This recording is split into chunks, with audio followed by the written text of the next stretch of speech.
Pemicu aksi bullying siswa SMP di Kabupaten Cilacap, Jawa Tengah akhirnya terungkap. Adapun motif MK menendang serta memukul temannya FF berulang kali karena masalah sepele. MK tidak terima karena FF mengaku sebagai anggota gengnya. MK diketahui ketua dari geng bernama Barisan Siswa atau yang disingkat BASIS. Fakta di atas dibenarkan oleh Kapolres Cilacap Kombes Fangki Ani Sugiharto. Fangki melanjutkan, selain mengaku sebagai anggota geng Barisan Siswa, FF diduga menantang geng lain atas nama geng milik MK. Hal tersebut membuat MK kesal dan melakukan penganiayaan ke FF. Informasi tambahan, MK dan FF sama-sama bersekolah di SMP Negeri 2 Cimanggu Cilacap. MK merupakan kakak kelas dari FF sendiri. Polres Cilacap sebelumnya telah mengamankan 5 orang siswa buntut kasus bullying ini. Di antaranya ada MK dan WS. Proses penangkapan MK juga berjalan dramatis setelah mengerahkan ratusan personel polisi. Kehadiran aparat guna mengantisipasi aksi anarkis termasuk warga main hakim sendiri. Kasat Reskrim Polresta Cilacap Pol Guntar Arif Setioko menegaskan sudah menaikkan status MK dan WS. MK dan WS resmi ditetapkan menjadi tersangka. Guntar melanjutkan MK dan WS dijerat dengan pasal berlapis. Adapun keduanya dijerat pasal 80 Undang-Undang Sistem Perlindungan Anak dengan ancaman 3,5 tahun penjara dan 170 KUHP dengan ancaman 7 tahun penjara. Kapolresta Cilacap, Kombes Pol Fangki Ani Sugiharto dalam kesempatan lain mengatakan akan tetap memproses kasus ini menggunakan sistem peradilan anak. Assalamualaikum warahmatullahi wabarakatuh. Nama saya Aurora Taya Kareniaka dari kelas 10 1 absen 9. Hari ini saya akan membahas tentang fenomena gejala sosial, pembulian, dan hubungannya dengan teori Emil Durkheim. Seperti video yang kita lihat tadi, ada pun beberapa penyebab yang menyebabkan bullying.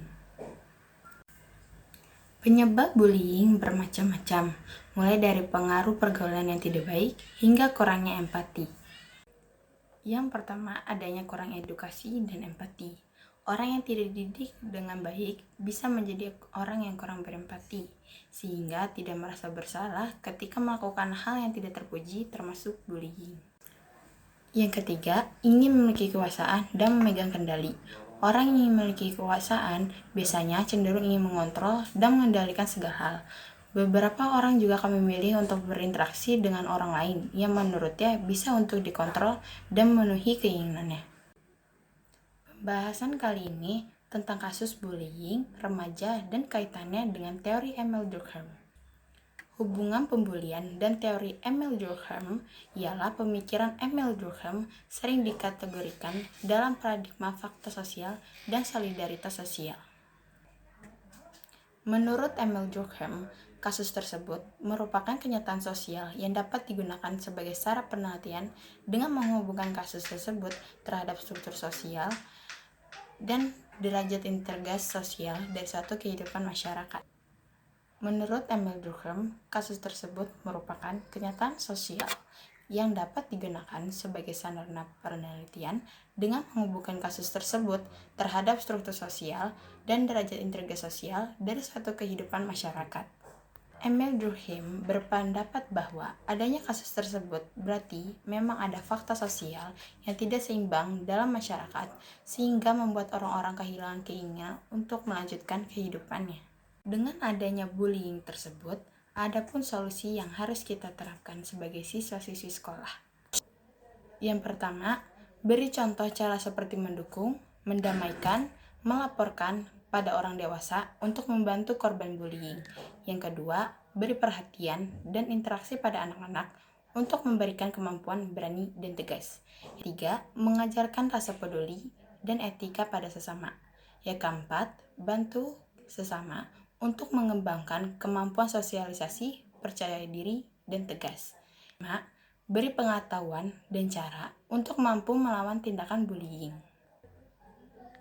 Adapun mengatasi bullying di sekolah. Yang pertama, membangun diskusi dan ceramah tentang mengatasi aksi penindakan. Yang kedua, pendidik membuat program pencegahan anti-bullying dan hukum bagi pelaku yang melakukan hukuman tersebut.